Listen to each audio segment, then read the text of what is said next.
Mathematics 10th exercise 3.5 question number 4. If u varies directly as x square and inversely as product y x cube, z cube sorry, and u equals to 2 when x equals to 8, y equals to 7, z equals to 2.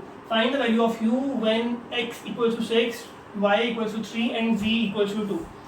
सबसे पहले हम लोग इसको split कर लेना है. सबसे पहले वो बोल रहा है u varies directly as x square. तो पहले हमारे पास आ गया u varies directly as x square. तो पहली क्वेश्चन बन गई u is directly proportional to x square. Done. उसके बाद and inversely as product y z cube. Inversely मतलब ये बन जाएगा inversely y 1/y z cube. Then इन दोनों इक्वेशन को हम लोग इकट्ठा लिख लेते हैं. ये बन जाएगा u is directly proportional to x square over y z cube. Then अब प्रोपोर्शनल जब खत्म होगा तो हमारे पास आ जाएगा प्रोपोर्शनल कांस्टेंट. तो ये बन जाएगा u is equal to k x square over y z cube. Then उसके बाद हम लोग देखते हैं कि उसने हम लोगों को वैल्यूज दी हैं. वैल्यूज कौन सी हैं? u की वैल्यू दी गई 2, x की वैल्यू दी गई 8, y 7 एंड z 2. तो ये वैल्यूज लिख लेते हैं. ये बन जाएगा हमारे पास u इज इक्वल टू 2, फिर x equals to 8, then y is equal to 7 and the value of z is 2. अब हम लोग ये सब्स्टिट्यूट करते हैं हमारे पास इक्वेशन नंबर 1 में. ये बन जाएगा u की जगह पे 2, ये 2 आ जाएगा equals to k as it is आ जाएगा. x का स्क्वायर, x की वैल्यू 8 है तो बन जाएगा 8 का स्क्वायर ओवर y की वैल्यू जो है वो 7 है तो ये एज इट इज आ जाएगी. फिर z का क्यूब एग्जिस्ट कर रहा है तो बन जाएगा 2 का क्यूब. ये बन जाएगा 2 इज इक्वल टू k. 8 का स्क्वायर, स्क्वायर मतलब 8 इंटू 8 तो बन जाएगा 64. डिनोमिनेटर में आ जाएगा 7, 2 का क्यूब बन जाएगा 2 इंटू 2 4, 4 इंटू 2 8, फिर बन जाएगा 8. कटिंग कर लेते हैं. 8 1 जार 8, 8 8 जार 64. अब हम लोगों को चाहिए k की वैल्यू तो 2 7 इंटू 1 7 हो जाएगा. यहाँ पे डिवाइड हो रहा है, दूसरी तरफ मल्टीप्लाई हो जाएगा. सिमिलरली 8 यहाँ पे मल्टीप्लाई हो रहा है k के साथ, दूसरी तरफ क्या हो जाएगा डिवाइड. तो ये बन जाएगा 2 1 जार 2, ये बन जाएगा 2 4 जार 8. तो k की वैल्यू हमारे पास बन जाएगी, k की वैल्यू बन जाएगी हमारे पास 7/4. k की वैल्यू बन गई 7/4. तो k की वैल्यू सब्स्टिट्यूट कर देंगे इक्वेशन नंबर 1 में. तो मेरे पास इक्वेशन बन जाएगी u is equal to k की वैल्यू है 7/4.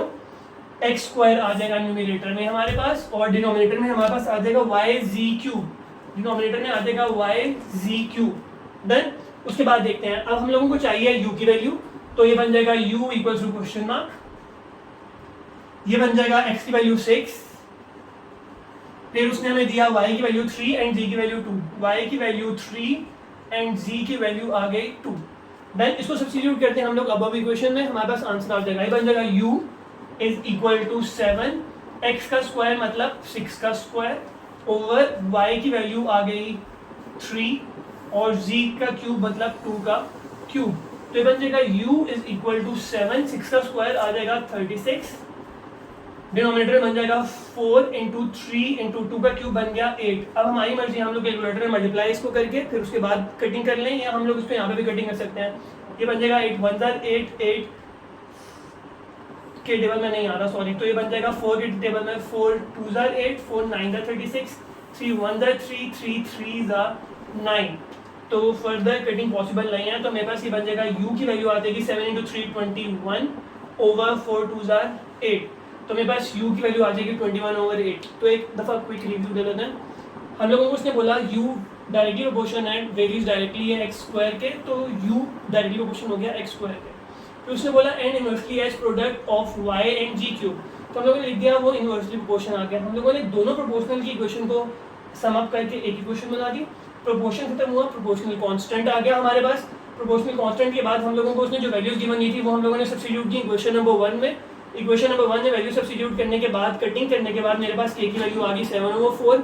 यही k की वैल्यू मैंने सब्स्टिट्यूट की फर्स्ट इक्वेशन में. फर्स्ट इक्वेशन में वैल्यू सब्स्टिट्यूट करने के बाद मेरे पास ये वाली वैल्यू बन गई. उसके बाद मुझे गिवन है फाइंड करना है u की वैल्यूज.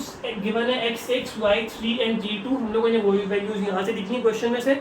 ये सब्स्टिट्यूट की अब इक्वेशन में. कटिंग करने के बाद हमारे पास आंसर आ गया। ज़रूरी नहीं है आप लोग कटिंग करो, आप लोग कैलकुलेटर में भी अटेम्प्ट कर सकते हैं। और अगर आपने कटिंग करनी है तो कटिंग्स के बाद भी जो आंसर आता है, अब u की वैल्यू हमारे पास 21/8 आ गई, तो ये हमारे पास आंसर आ गया।